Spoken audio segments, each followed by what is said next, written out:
Welcome back to the Small Business Safari. Alan, we are going to be jacked today because we're about to go way up that mountaintop of success. You look like you're going to pop. I am going to definitely pop, brother. I have one of my favorite people in the world in studio with us today, and we're going to be talking all really things nice, leadership. What about our guest, though? Oh, right. Oh, damn it. Alan, I do love you. Oh. But that's good. You want to learn how to lead. You want to learn how to be a better leader. You want to know how to grow a business. You want to know how to scale a business. This guy has the ticket. And he has the best first name ever. Welcome, Chris Hanks. Let's go. You like that one? Makes it really easy on me, that's for sure. Right. So let's get this party started with cheers. Cheers. And today we're drinking beer and Blanton's because I broke out the big stuff for Chris because I wanted to make sure he felt good about what we were about to do. And he says, okay, let's do this. This is going to be a cerebral episode, I have a feeling. Chris has like notes. He's got the high-end bourbon. So you have actually tapped into who we have today. I am not going to let Chris introduce him. I'm going to introduce him for everybody. Chris, that's a big sign of respect right there. I feel respected. You should. Chris Hanks, I got to know him because he is the one who facilitates my CEO group, who has helped me move up the mountaintop success in my own business. But as I learned more about his background and his history, he went to Georgia, graduated, came out, started working, and then started in the franchise world, actually starting in the painting business and did that stuff, and then kept moving around. And then he started to work with people. And then somebody said, hey, you're such a good teacher of people. Why don't you come teach? He starts teaching at Georgia State here in Atlanta. And they said, wow, you're such a good teacher. Why don't you do it full time? He goes, no, I can't do that. I got to run a business. I got a family to grow. And they're like, you're such a good teacher here. Why don't you go start the Center for Entrepreneurship at the University of Georgia? So if you go to Georgia today and you go into their entrepreneurship program, that is brought to you by Chris Hanks, who originated it. He would never tell you that. He's going to give other people credit. And I'm going to say 100% bullshit because this guy did it. I know he hates it. We have way out punted our coverage today, Chris. Oh, we have. And then he keeps doing that.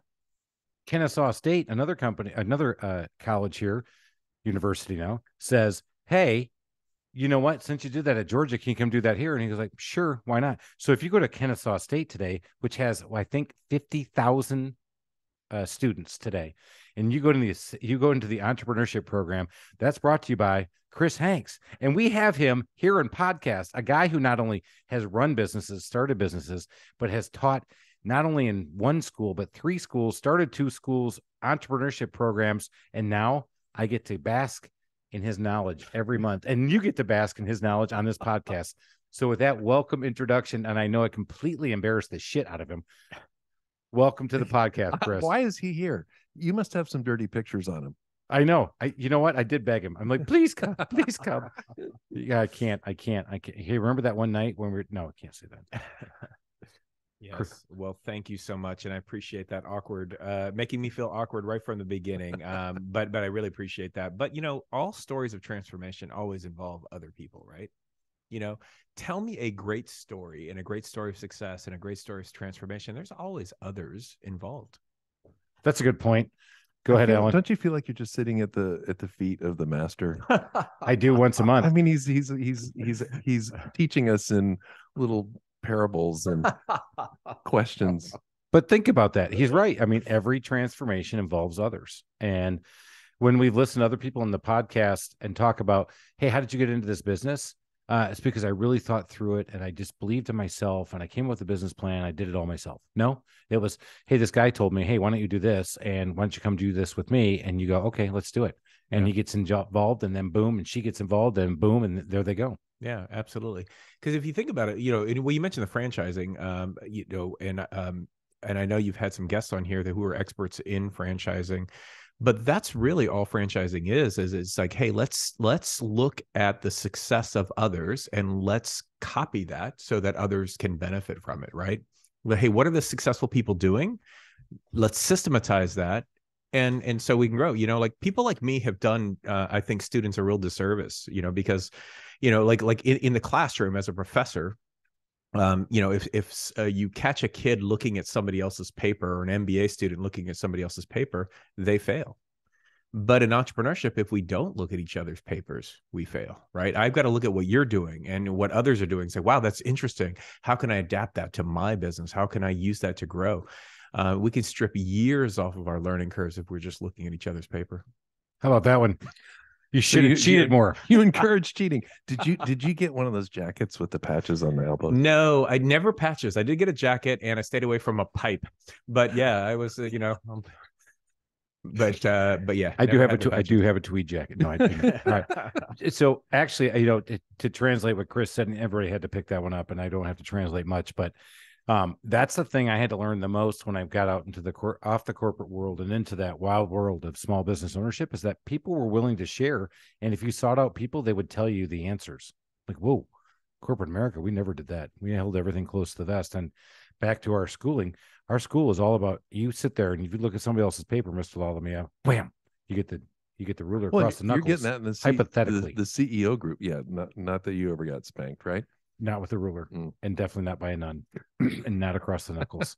Definitely not. Not over and over again. And not over and over again for saying, shut up. But that's a different You story. told a nun, shut up? I didn't tell her to shut up directly-ish. Oh, there was, in fact, back to the Catholic faith. I had to hit the rosaries. I had to hit 3 rosaries, brother. 3 rosaries. Wow. Yeah, that's 60 minutes right there, in case you're counting. All right. Where were we? I think Chris is awesome and not you, the other right, one. Exactly right. Chris Hanks. Yeah, Chris Hanks is awesome. Lalamiya. Jury's still out. Not so good. You said something. Can I just get right to what you said before we actually hit record? Absolutely. You just dropped a mind blower on me. What did you say? Well, we were talking before the recording, and I just mentioned that by the time we get off of this podcast and it's done, and by the time anybody's done listening to this podcast, there'll be 11,000 startups created. It's about 11,000 every hour. Let's drink that in for just 1 minute. I just can't even fathom that. Yeah. And that's worldwide, nationally? United States. God dang. Just in the United States, 11,000. I thought we were unique. 11,000. Yeah. And I guess my point in business is, starting something is a lot easier than growing something, right? Like having children is a lot easier than raising children, right? Getting married is a lot easier than staying married. Chris and I were thinking the same thing. Yeah, the process of making a baby. I forgot to tell Chris that we're actually not about reproduction on this podcast, but anyway, I like since you brought it up.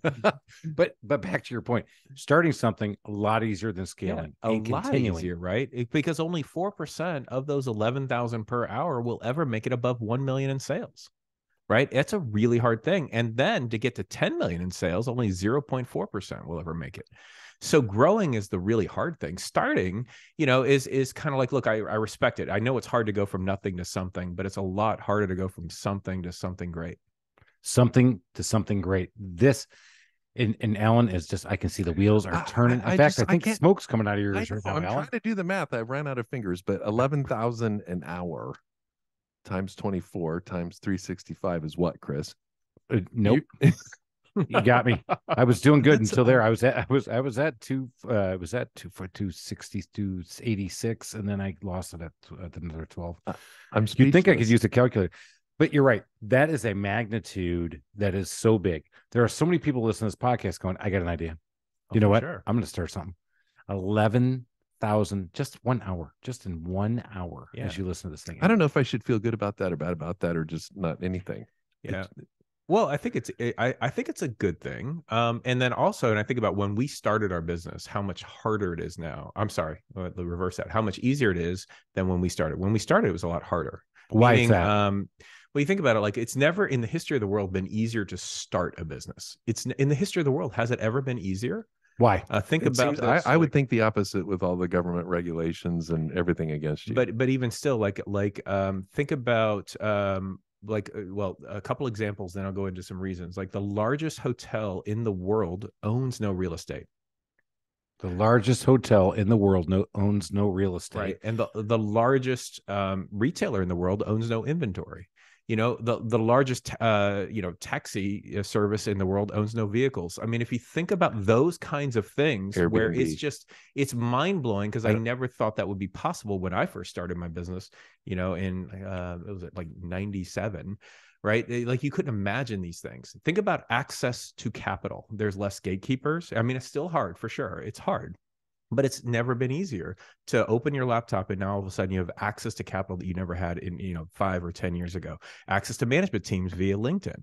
That's pretty amazing, right? Knowledge. Where's the knowledge on starting a business? Google starting a business and it's endless. You can take every course that Stanford ever offered on entrepreneurship online for free.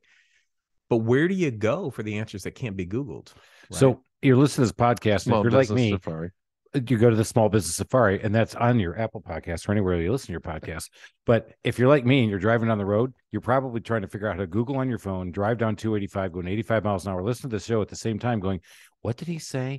Who is the largest innkeeper? It is. I said Airbnb, right? Is it Airbnb? Yeah, absolutely. Yeah. All right, Yeah. number one. So and number two, what was the question? The next question Largest was retailer? largest retailer is, Well, Amazon. and they have no No inventory. inventory. No inventory. Can you Genius. imagine that? And if Could you- you have imagined that? That doesn't even make sense if someone says, hey, you know what, I'm gonna build a large retail organization, but I don't want to own inventory. That doesn't make any sense. And my only point in that is how much we've accelerated the rate of change so much, and it's just easier to start a business now than it's ever been. I can open up my laptop and have access to customers worldwide.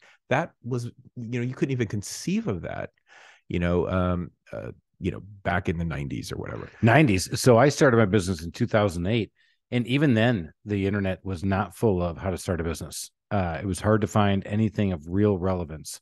I actually used Score to begin mine, and that's 8. Now we're in 22. And you just think how fast that and how rapidly it has become. So I'm the one who's going to back up his point, Alan. I think it is the easiest time ever to start a business. Yeah, But no, let's dive into that. All right. So starting a business, not saying you're going to be successful at it. So what makes the difference between a successful startup and an unsuccessful startup? So that's a question that if you Googled it, you're going to get different answers, right? And I know what the traditional answers are, but I will argue all day long that the difference is the person. The biggest battle we fight as entrepreneurs is the one in the mirror. And so the idea that, because people will complain that, no, it's lack of capital. That's, that's the thing that caused me to fail.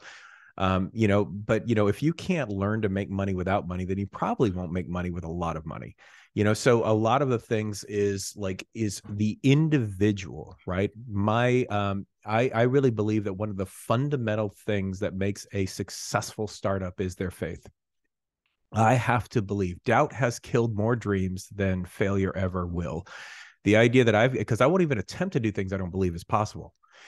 A lot of people say, well, I'll try it and see if it works. Well, just even that language alone is setting you up for failure. I'll try. You've already given yourself subtle permission to not complete it and to not succeed, versus I believe that this is possible. I believe I can do it. I believe that that this is going to happen. Then I will act in accordance with that belief. It's not facts that move mountains. I know Alan's over here dying. Actually, I just had to pick him up back off the floor. He fanning him. He just got done. He's got snakes coming out. He's like, Lord, save me. Lord, save me. I can't believe I just came to the mountains. Every word that's coming out of his mouth is gold. It is so many gold nuggets. So let's dive in. So number one, you have to have faith, not faith in God, not faith. Yes, that's probably a good thing for a lot of us, but you have to have faith in yourself, right? What? Sometimes you should think about what you say before you say it. Okay, I thought about it. That was hard. Wow, boy, that was really transformative for me. Oh, transformation for Chris. Lalamian, not Hanks. All right, so faith. Yeah. Faith in yourself and faith in where you're going. Always have to be first believers, right? In fact, the question I asked a group of CEOs last night was, what is it that you believe that would make me want to follow you? We have to be first believers because you're taking me to a place that doesn't exist. Right. That's what faith is. Okay, I you know what? It doesn't, I can't see it, but I need to believe it. Well, I'm taking you into tomorrow. I'm taking you into the future. That doesn't exist yet. So give me a picture of the future that would produce passion in me, that would matter to me, that's worth the sacrifice, right? We all barter our life for something. So what's worthy of my time and my talent and my energy? Ooh, dude. Alan, I got to pick him up again. Now we're on smelling salts. I'm like, dear God, son, you got to stay up, will you? Come on, stay with me. This is so good. Chris Hanks is going to need a restraining order. I know. This For is so me. good. Yeah. All right. So faith and belief, and then transforming that belief in. So you got to have that when you're starting a business. What else do we need to have? So maybe I'll just, I mean, there's a lot, but to summarize, I guess I'll just stick with the F words. Yes, my favorites. Yeah. I got a feeling it's not that one, but I used yeah, it. I think I will argue all day that the most important F word is faith. But there's two others that, and I believe if we have the combination of these three Fs, we're unstoppable. The challenge is sometimes, like my faith is high, but the other Fs are low, or vice versa. But faith is big, important. And that's why I love what we do when we get together, because faith gets bigger in community, right? 100%. Faith expands. And so if I say, well, you know what, I'm really struggling right now, I don't think I can grow. I think the recession is going to hit me. I don't think I can really grow by 25% or whatever. It's like, well, why can't you? And so we challenge each other, we lift each other up. And if you see other people doing it, your faith gets stronger. The other is one of the biggest enemies we fight as entrepreneurs is focus, right? Focus is a big. I'm looking at you. Why did Chris everybody? Lalamia. We don't have an audience on this podcast, but why do I feel like all eyes are on Chris Lalamia? Not, in fact, I'm just going to say, because I'm on Facebook Live. Yeah. I don't have a focus problem. Oh, focus, Yeah. right? Well, if Continue. you think about it, Tell us because why. like when we start out with it's so easy for us to confuse activity with accomplishment, right? I'm busy. I went to all of these meetings. In fact, most entrepreneurs, most organizations spend about 21.5 hours per week in a meeting, right? The average 10-person meeting costs $23,000 for $23,400. And, think about all of those meetings and you feel like, wow, I've had a long day because I responded to all my emails and I went to all these meetings. That's activity. That's not accomplishment. What's the most important thing that will drive my business forward? And I have to stay focused on that, because most entrepreneurs, the risk to their growth is not, I didn't work today. The risk of their growth is, I worked on the wrong thing today. They're so busy being reactive versus focused on the important things. There's a lot of people who call themselves CEOs. And I disagree with that, because, the CEOs do very few things, right? It's a chief executive officer. Executives do few things, and they're hurting their business by doing so many things. There's only 3 things at the most that most people do well. So what are your 3 things? And spend 80% of your time in those lanes versus doing chief everything officer. I do all things, and I have to do this, and I have to do that, and I have to do that. You can't grow like that. So the idea of focus, what matters most? And if I only did one thing today, what is it? Like I can give any business owner listening right now, any CEO listening, I can give you 45 minutes extra each day, just based upon this, the idea of focus. I can give you 45 minutes each day. And here's what you do. You get up in the morning and you do not look at email. Yep. That's been proven in research to give you 45 minutes a day, because what happens is if I check email first thing in the morning when I get to work, then all of a sudden I'm reactive. I'm responding to other people's priorities. And if there's no such thing as other people's priorities if I'm focused on growth, right? There's no, like I've got to focus on my priorities. Easy to say, hard to implement. And this is where I love it, because I subscribe to this process all the time. But when you're in the customer service business and you're not checking your emails and checking your voicemails right off the bat to make sure you're getting the fuses have been lit. Yeah. And so you're trying to get those things put out as fast as possible so they don't blow up in your face. However, when I'm at my best, he's right. When I don't look at my email or my voicemail for the first hour of every day, and I say, okay, what am I trying to accomplish today? What do I want to have my team accomplish by the end of the week? Wow.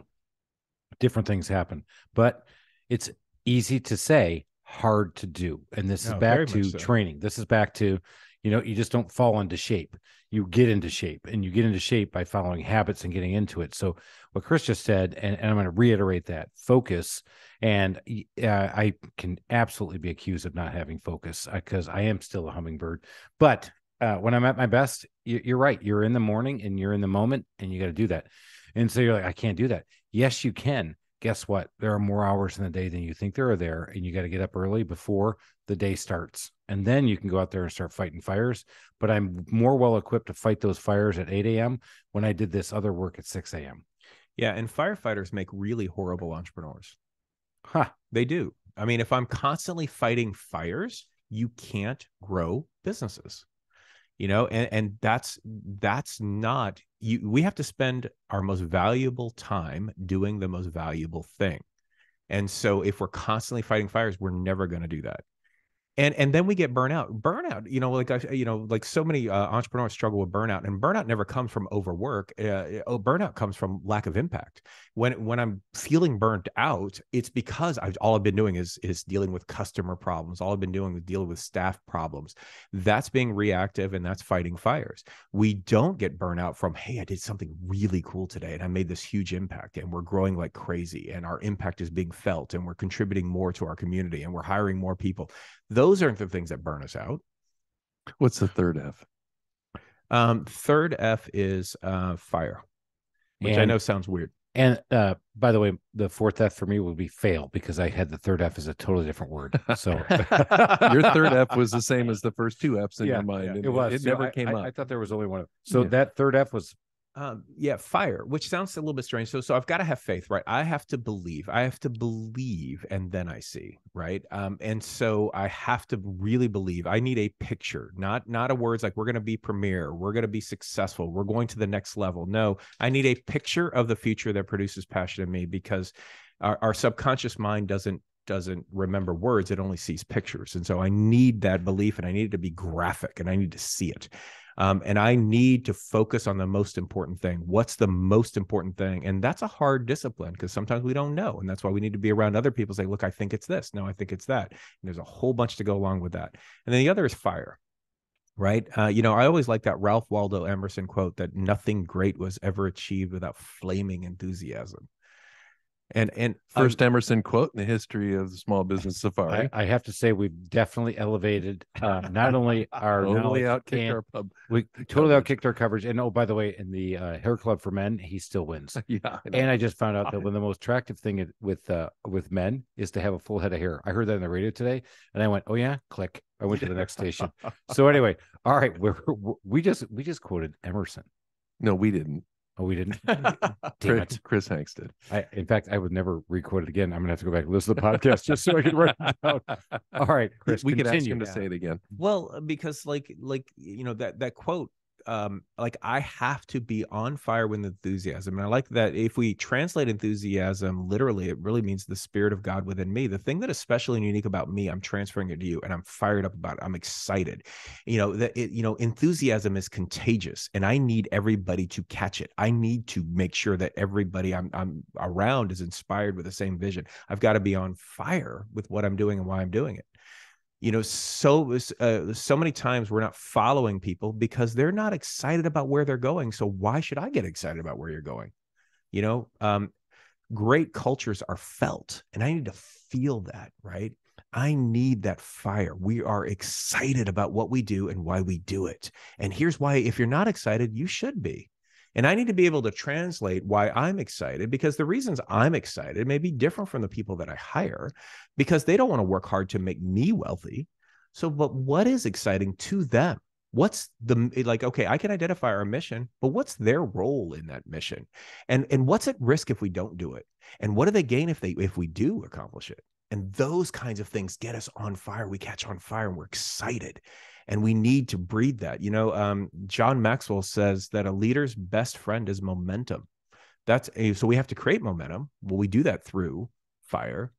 And then we have to maintain momentum, which is a really hard thing to do. It's like, wow, now that we have all this momentum, we can't lose it. So how do we keep, we need to create and maintain momentum. Hard thing. But according to Maxwell, that's a leader's best friend. It's interesting to me. We're talking about entrepreneurship, but what you're really talking about is leadership. All three of those things. And, and sometimes I use those words interchangeably. To me, a lot of times, which I know technically that is not correct, but to me, it feels like a synonym sometimes, entrepreneur, leader. It's certainly more effective if it is, but I think there's a lot of people that go into business that don't have those kinds of leadership skills. So maybe that goes back to your original question, what makes a successful entrepreneur? Great point. Yeah, I agree with you. Thank you. Oh, damn it. I just gave him a point. I just gave him a good point, Chris. Darn it, I can't believe you suckered me into that one. So faith, focus, fire. Got to have those three. And I don't Yeah. care if you're running a one-person business and you're a solopreneur, or you got 150 people.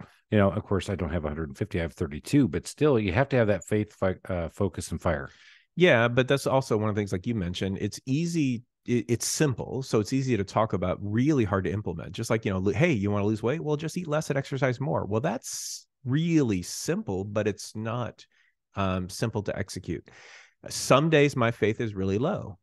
Sometimes my faith is low, but my focus is good. Sometimes my focus stinks, but my faith is high. These things constantly fluctuate. And so one of the big reasons why I'm a fan of being in community, right? And saying, look, you know what? I don't know if I'm focused on the right thing. Can you help me?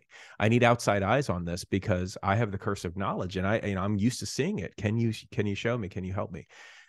So those kinds of things, like sometimes, my fire is like, look, I'm just not excited. I'm just not that excited about what we're doing, like I need somebody to help me with that. I can't wait to hear him talk about business plans. So let's dive into that. All right. So he has a great line that he's used before. And when you don't have those urgent activities in front of you as an entrepreneur, and you're used to those urgent activities in front of you as an entrepreneur, and they consume every thought every day and every minute as an entrepreneur, hypothetically, of course it happens to me. Chris says, if you want to plan for next year, this is like the Olympics. And this is the hard work. So tell us more about your exact quote, and then talk a little bit more about why in those dead times where it's quiet and you're like, hey, man, nothing's happening. I don't know what to do. You should be doing this. What's your quote? Well, I don't remember, It's the Olympics. but I do remember the concept. So let me just sort of like, all right, but damn it. Yeah, he is human.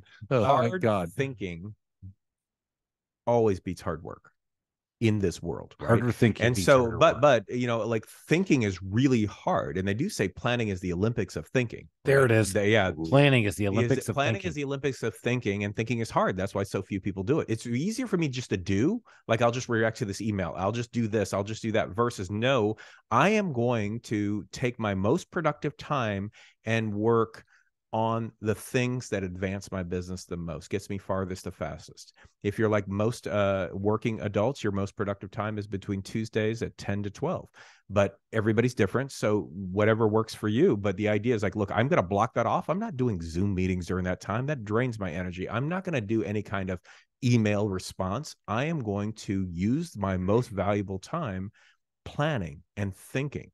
Because I'm moving startups, is checkers, right? I'm just moving pieces. Now I'm moving into chess, 8 moves ahead, right? I've got to think about 8 moves ahead. Now that's super hard. Again, why so few people can break that $1 million in revenue barrier?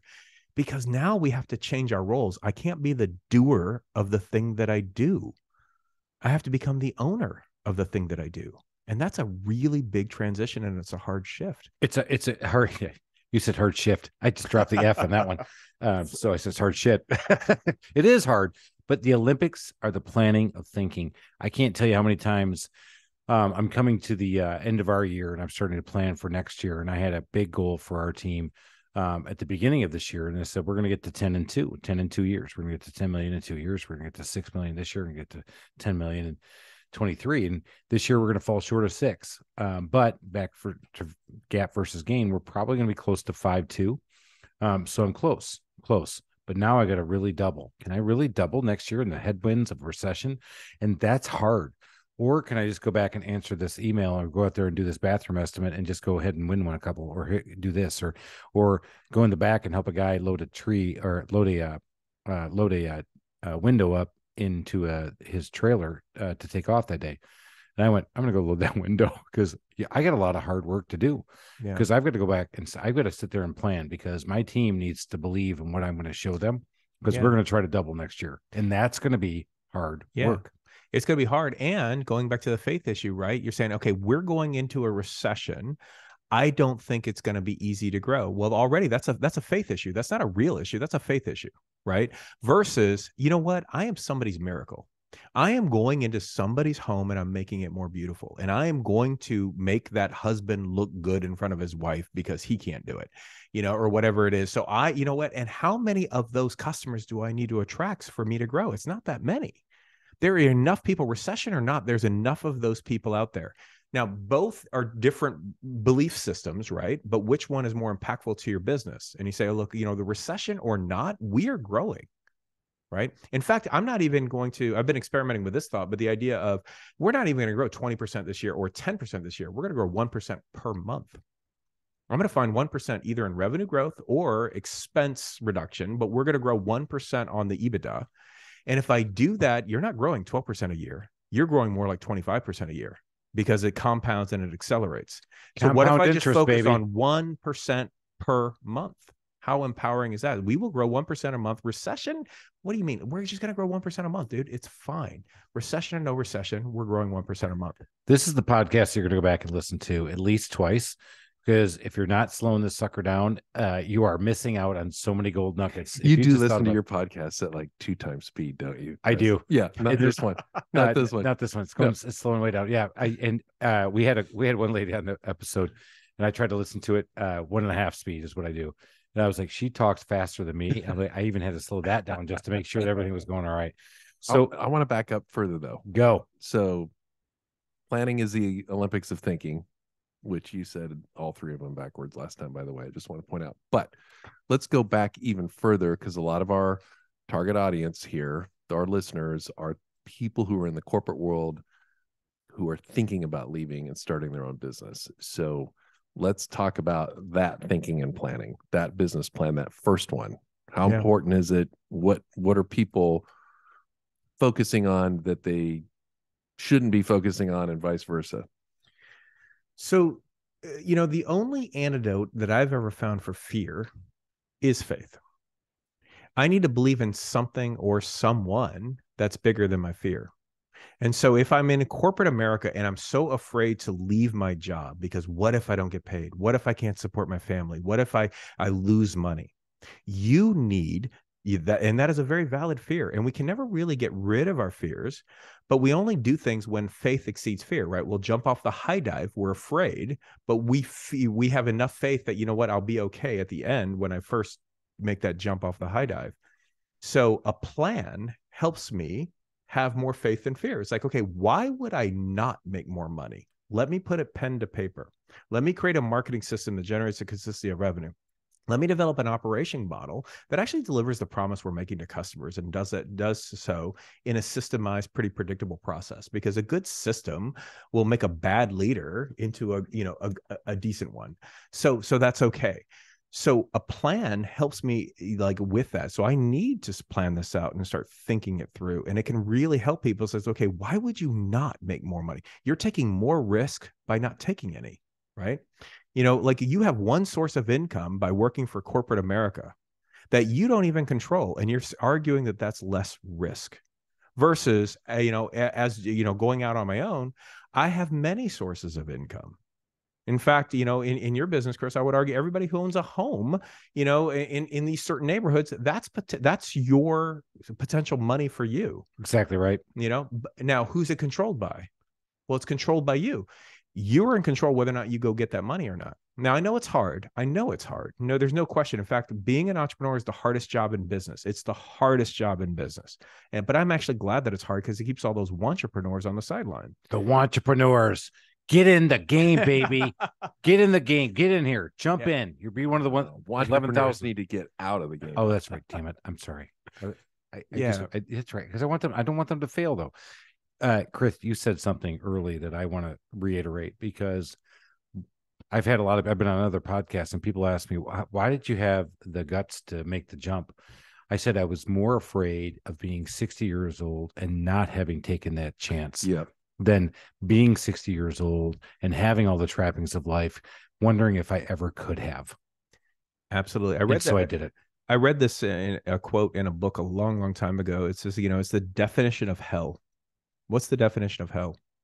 It's God showing you what you could have been had you just trusted. Oh. I believe that the most wasted of all resources is our potential. And so wondering, what could I have been? What could I have done? And courage is way harder to find than knowledge.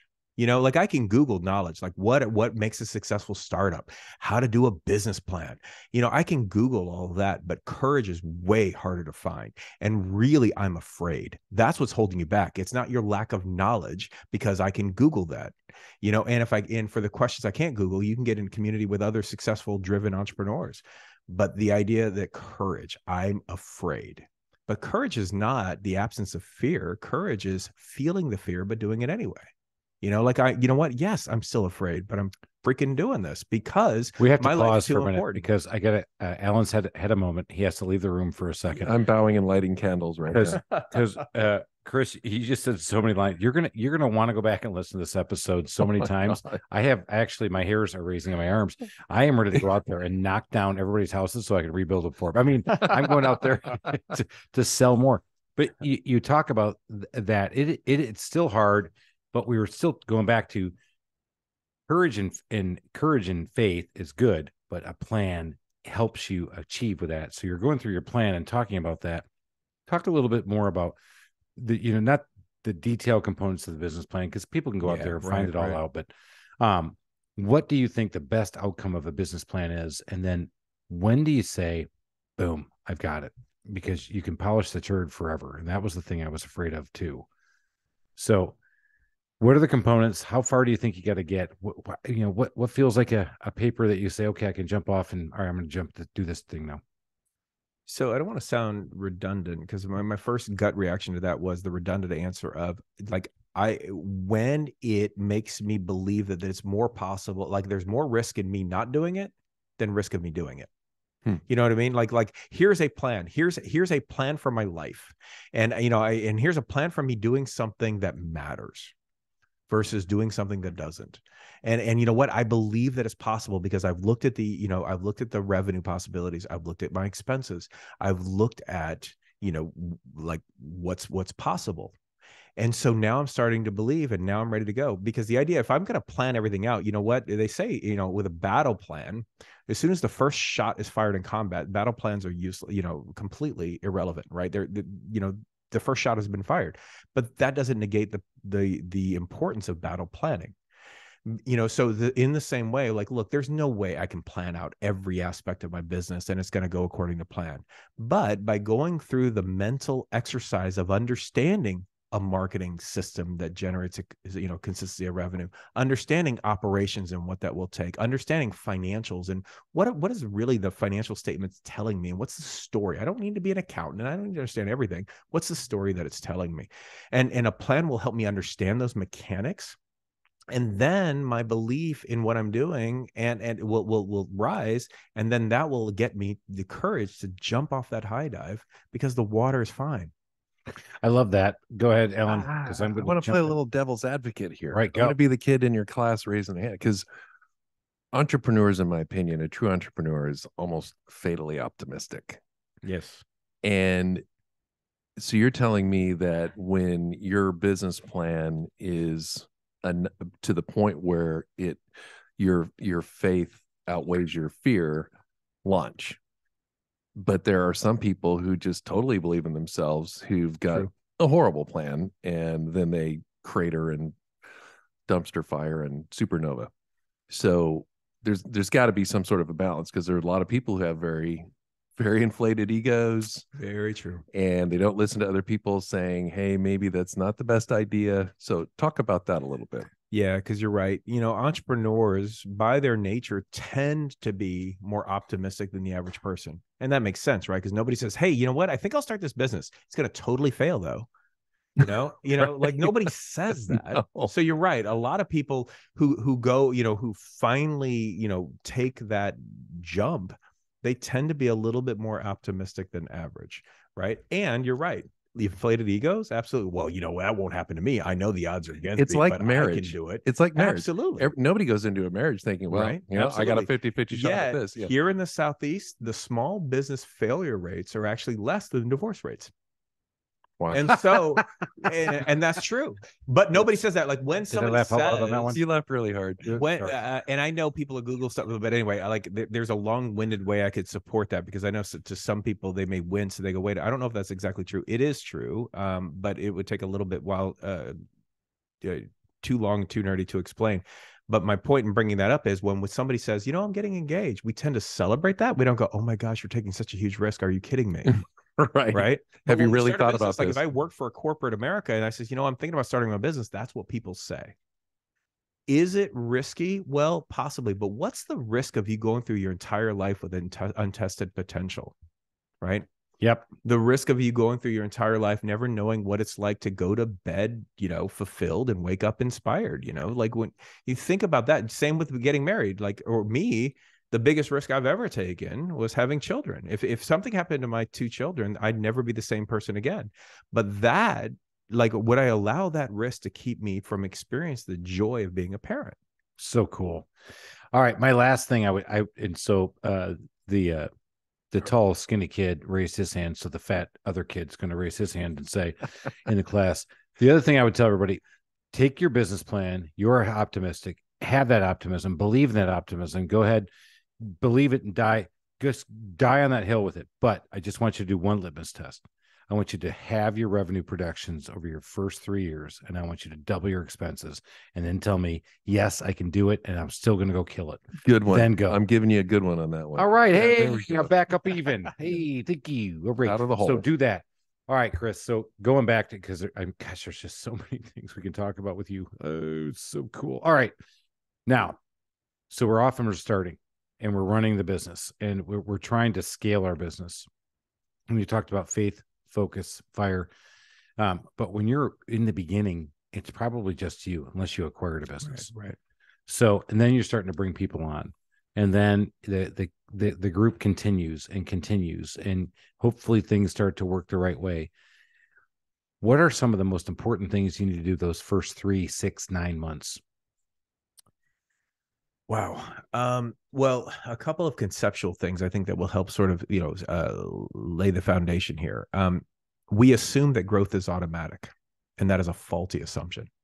It is not. You just assume that, well, I got one customer, I'll just get another, I'll get another, and I'll get another. Absolutely not. Growth is always a fight, right? Growth is not automatic. It is a conscious choice, and it is a hard choice, and it is an uncomfortable choice. 60% of the fastest growing, companies on Forbes don't make the list the next year. It is a very, very difficult thing. It sucks cash. It becomes not fun. All of a sudden, your loyal employee couldn't keep up with the growth of the company. There's all kinds of real problems with growth. So I would recognize that and saying, okay, am I up for growing this into an enterprise that I can be proud of? If so, you're signing up for the hardest job in business. And so are you ready for that? So I'd want to just set that foundation, knowing that, hey, I'm signing up for a fight. Growth demands a temporary surrender of security at some point. Right. At some point, you're going to have to say, wow, okay, I'm going to have to invest in that employee. I'm going to have to invest in that office. I'm going to have to invest in that CRM. I'm going to have to invest in whatever. But growth is sucking cash like crazy. Yes, but I have to invest in that. Right. So you have to sort of be able to say, look, I'm signing up for this growth. That's a really, really hard thing. And then I have to sort of, okay, what are the enemies to my growth? And what are my tactics to defeat the enemy? There's so many enemies of growth. I would argue, number one, it's you. You're the biggest enemy to your growth. Number two, comfort. The price of growth is always discomfort, right? So comfort zones are a great place to recharge. Comfort zones are a great place to sort of, rest. But the idea of growth, it's always outside the comfort zone. And I'm going to have to constantly get better and learn, because, the CEO of a $1 million organization is not the same person as a $20 million organization. I have to change. That's really hard. Complexity is a big enemy of growth, because there's so many paradoxes in entrepreneurship, but one of them is, okay, so like as I grow, things get more complex. Think about it. Like if I hire my first employee, I have 1 employee, I have 2 lines of communication. Then all of a sudden I have 5 employees. I have 120 lines of communication. I have 50 employees. Well, I can't do that math. I don't know what that is. But you can see just in communicating alone how complex it gets. The complexity, like as I grow, things get more complex, but complexity kills growth. That's why, wow, there's that saying that great leaders simplify. Like, I know we have 400 things going on. Here's the thing that's most important. You are constantly going to be simple and easy to follow, because the enemy of growth is complexity. It's a killer of growth. What a great nugget. Right. And let's go back and unpack that one just for a minute, because that's what I went through as I grew my business. I had my cast of merry misfits. I got it out there, and we grew. And there was the 3 of us. There was the 4 of us. Then we had 5 technicians. Then we had 6 technicians. Then I had an operations manager, and then I got to that level where I thought, you know what, growth is going, and I'm going to keep going. And I put this in my book. And I came in one time, and I went blah blah blah, boom boom boom, walked out the door, did my thing, and hiya back out there, just kept selling. And I came back, and a week later, nobody did one word I said, because all they heard was bam, bam, bam, blah, blah, blah. Hiya, here I go. I'm like, uh-oh. And I realized that I had to change my methods, my communication style, and I had to slow it back down, because I had come from a world where I was communicating with 400 people that I never saw in a distributed workforce. And I was very thoughtful and methodical about my communication of our culture, knowing that I will never see Jane in Hollywood, Florida, who was docking a loan for a commercial loan officer. And so I realized at that point, I was like, wow, I have to go back and rethink it. I don't need all that bureaucracy, but I got to rethink this. And I got to, again, to your point, you said this too. I didn't say simplify, but I had to be more direct and succinct in my communication, instead of just saying, yeehaw, let's go, grab your swords, we're going to go out there and slay the dragon. And that's, as you grow, you know, in the beginning, my focus was 100% on what? Cash flow, sales, Absolutely. cash flow, sales, Yeah. sales. And I came in, I would sell my operations people, blah, blah, blah. Hey, here we go. Boom. And they heard what? Yeah. But here's the good news in all that, because like there's a lot of enemies to growth, and I could go on and on about, and I don't want to be sort of like this, you know, negative voice of entrepreneurship. In fact, I'm the opposite. I'm a big evangelist for it. But all crisis of growth are predictable, all of it. And so like the idea is like, look, okay. So, you know, I think maybe you've heard Doug Tatum, No Man's Land, that book. You know, he calls getting through that crisis of growth, meaning when you're too big, you're too big to be small, but you're too small to be big. And how do you get through that difficult journey? Because it does get easier when you come on the other side. It's easier to go from $20 million in sales to $50 million in sales than it is from $200,000 to $500,000 in sales. And so, you know, you're going through the no man's land, or is it Jeff McCown? I think he calls it going through whitewater. I use the phrase of minefield. I like minefield for my own reasons. But what's the secret, or what's the best way to cross a minefield? In my opinion, if we're going to go through a minefield, I want you to go first, and I'm just going to follow your footsteps. Right. I was just thinking, you just shove the guy next to you in front of you. No, I'm thinking you get an Abrams tank and you go with a 50 caliber machine gun. Because we had David Raymond on the episode, who was an Abrams tank commander, and he talked about, you know what did everybody love to do? Grab a 50 caliber machine gun. And we learned in fact, the biggest nugget we got from the whole show, no, actually you had a million nuggets, but he crushed it. how do you make it the 50 caliber sound off an Abrams tank? So, all right, back to your minefield. So minefields, whitewater, whatever that's that crisis of growth. It is. But as long as I'm following the footsteps of those who came before me, it's a lot safer. Still dangerous. Off other papers. But it's exactly going back to that same analogy. Ooh, good. Thank you. Way to tie that back. Wow, that's nicely done. Bring it all back home on today. Hey, I am. Are you kidding me? You're focused with Hank's here. I have got fire. Are you kidding me? Yeah. I mean, every month we get together, and I want to do a plug real quick before we keep going. So, Chris, the institute that we work with is found on the internet, and we call it our CEO group, but it's the Center for Entrepreneurship. We have it here in Atlanta. It's the Institute for Entrepreneurship. I had to look at my book because I have his book. We get together once a month, and you might know it as like a Vistage group, or maybe a peer group forum, or maybe something like this. But the groups that we are involved in, and there's only 2 of us here in the Atlanta area, have been transformative for me. It's helped me with my business. I've shared more with them than I've ever shared with my wife about my business. I have learned more. It's a good thing she doesn't listen to this podcast, and she will never, because she's still on chapter 2 in my book. So I got that going for me. So the group has helped me realize that, you know, I never felt like I was alone in business, but I didn't realize how alone I was. Because I was really starting to share some deep stuff, which I've shared with you, of course, but this is in a more formal setting. And what we do is we get in there and we talk like this, and we you hear the fire and the focus that Chris brings to the table, but then we also start to talk about our own businesses and start to issue process and help each other and try to raise each other up in each of our businesses, because we're all trying to go up that mountaintop of success and get up there and be that small business entrepreneur. And I still in way more time than I should for Chris, because we're running out of time in our episode, but I want to get back to, so Chris, you get to that certain point in a business and we don't even have time to talk exit planning. I'm going to beg you to come back and talk about that. Please.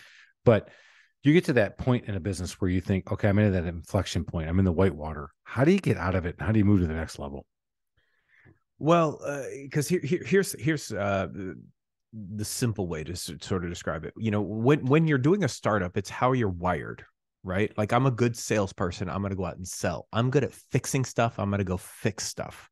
You know, I'm good at problem solving. I problem solve. But to go from startup to grow up, right? To grow an organization, it's not how, you know, it's not about how you're wired. It's how you wire the organization. And so for you to come on the other side, you have to start wiring the organization. Because here's what I know about every business owner that's listening to this is all of your results that you're getting, your business is perfectly designed to get the results that it's getting. It's perfectly designed. You created something so wonderful, but yet you're complaining about something that you designed. You're like, well, I don't like this, but you created it. And so if I don't like something, I need to rewire the organization. And I start thinking about it differently versus I got to go do. No, you don't. You're rewiring an organization. I used to think when I was growing businesses and all that stuff, I thought, you know what? I struggled with growth and you know what? I failed too many times. And I thought, okay, I'm failing because I didn't master the numbers, and I'm going to master the numbers, because there's certain things you think you're making money and you're not. You think your gross margins are high enough, but they really aren't. You think you have a sustainable growth rate, but you really don't. I'm going to master the numbers. That's one of the reasons I became a certified business appraiser, and I can go to expert. You can do expert witness testimony in court on how much businesses are worth. Okay, master the numbers. Well, still failing. What's going on? Oh, no, it's the people. Right? It's people, because like, you know, all business problems, most of them, maybe all is an exaggeration, but I will argue most business problems are people problems disguised as business problems. And it's people issues. So let me master the people stuff. Let me get people to think, act, and behave in the way that I need them to. Let me master the people stuff. And you know, in our groups, we talk about people stuff a lot of the times, right? How do we fix people? It's the majority. Absolutely. So, okay, let me master that. Well, okay, that helped, but it didn't really do it. So the numbers, the people, but there's the other piece that I was missing. And it's the systems and the structure of the business. I have to wire the organization. What is the best organizational structure? What is the best cadence of meetings? Because bad meetings make bad organizations. And so that's my best opportunity to influence people. So what do I do about that? What's my best rhythm as far as setting priorities and not? You know, most best business practices point to every 3 months. So all of a sudden I'm starting to become thinking about the systems and the structure of the organization. But I would argue if I get the numbers right, and again, I don't mean to overwhelm anybody listening who doesn't feel comfortable with numbers. I'm talking about on a very simplistic basis, numbers on the people. There's just a few key rules of engagements on the people. And then all of a sudden the systems, then I can start moving out of this no man's land where it feels like, you know, I'm on a hamster wheel. Because here's what I know. I have so many people who says, you know what? I want to change. I want to change, but they do nothing to change. If nothing changes, then nothing will change. Definition of insanity, right? Absolutely. So if I don't start doing things differently, my business won't perform differently. Because just to reiterate, your business is perfectly designed to get the results that it's getting. And if you don't like the results, if you don't like the fact that this part takes too much time or I'm feeling burned out, well, you created it. Let's redesign. Let's talk about what could be different next quarter. And we do it in pieces, just small pieces over time. It takes a while, but just small pieces. Like, okay, there's one thing that you're going to stop doing this quarter. There's one thing you're going to continue doing. And there's one thing that you're going to like start doing. What is it? Damn. My God, we could be here for hours. Unfortunately, I'm going to have to call it on this one because I know you guys are listening. And if you have the attention span that I have, you know that you stayed with this one and you're going to go listen to it again. I got it because I will, but you should. I have to. Not just you. I mean, everybody listening. Yeah. This was awesome. Chris, thank you so much for coming in. I'm going to plug the I can't even say it because I always call it the CEO group. I know. It's not the Institute for Entrepreneurship. It's the Institute for Entrepreneurship. The Institute for I'm going to work with them. Institute for Entrepreneurship. We're going to go out to find it. How else can somebody else find you online? Well, since I'm not a big social media guy, I guess you can LinkedIn at, Chris Hanks or Christopher Hanks on LinkedIn. The email is chanks at Institute for ENTR.com, Institute, and then FORENTR.com. Screw it. I'm gonna be his publicist. You call me, you find me, Chris at the Trusted Toolbox, and I will get you in contact with this guy because I'm a huge believer. He has helped me so many times over the last 3 years at my business. I'm thrilled that you came on this podcast, but I'm not going to let you get out of here because he usually grills me every time we get together and holds me accountable for my goals and what I've said. Give it to him, Chris. Let's go. All right. Number one, what's the favorite feature of your house? Favorite feature of my house? Basement. Why? It feels a little bit more like a man cave than any other portion of my house. Nice. So you get to feel manly. I get to feel manly, which is rare for me. I don't get to feel manly very often. Nice. Are you kidding Especially me? in our groups. You guys don't make me feel manly because I say things that you guys want to punch me in the face for. Like I said, one time I said feelings are an income accelerator. Right? Yeah. Like how I feel about it. It's like, look, this is not Oprah's book club. So you guys want to punch me in the head. That's true. I have to admit, and we definitely are not demanning him, but we definitely are not upmanning him, if that's even worse. All right. Number two, when you're out there in the marketplace, you're going to a restaurant, you're going out to a hotel, you're going to get something at a grocery store or wherever. What is a customer service pet peeve of yours? Customer service pet peeve would be not caring. Not caring, right? Like how do we make the other person feel important? And when they just don't care and they don't seem like they care about you or why you're there, I think indifference is one of our biggest competitors in every business. And it's just when you feel that indifference, it just doesn't feel good and doesn't make you want to come back. This is going to tie right into Alan's roots of being in the Northwest. Nordstrom. Oh, yeah. Nordstrom makes you care. One of the best stories I've ever heard, and Alan has related, is about caring. That guy cared. He cared that he got you that suit. Yep. Yeah. I got a couple of Nordstrom stories that are just awesome. They are awesome, but we're running out of time. We're going to tease for the next time because his Nordstrom stories, but you know what? Those guys cared and they had no reason to care. They weren't getting commission. They weren't making some money off of him. They just did it because they cared. All right. Lastly, give us a DIY home repair nightmare story. So going back to the theme of me not being manly, I don't have one. Because I know my lane. He's too smart. I don't know how to fix stuff. I don't know how to. So I stay out of my lane. And you know what? If something's broke, I call something like the Trusted Toolbox, and I have them come over and take care of all my needs. Best answer and makes ever. me look good in front of my spouse. This has been the best episode and the best answer ever.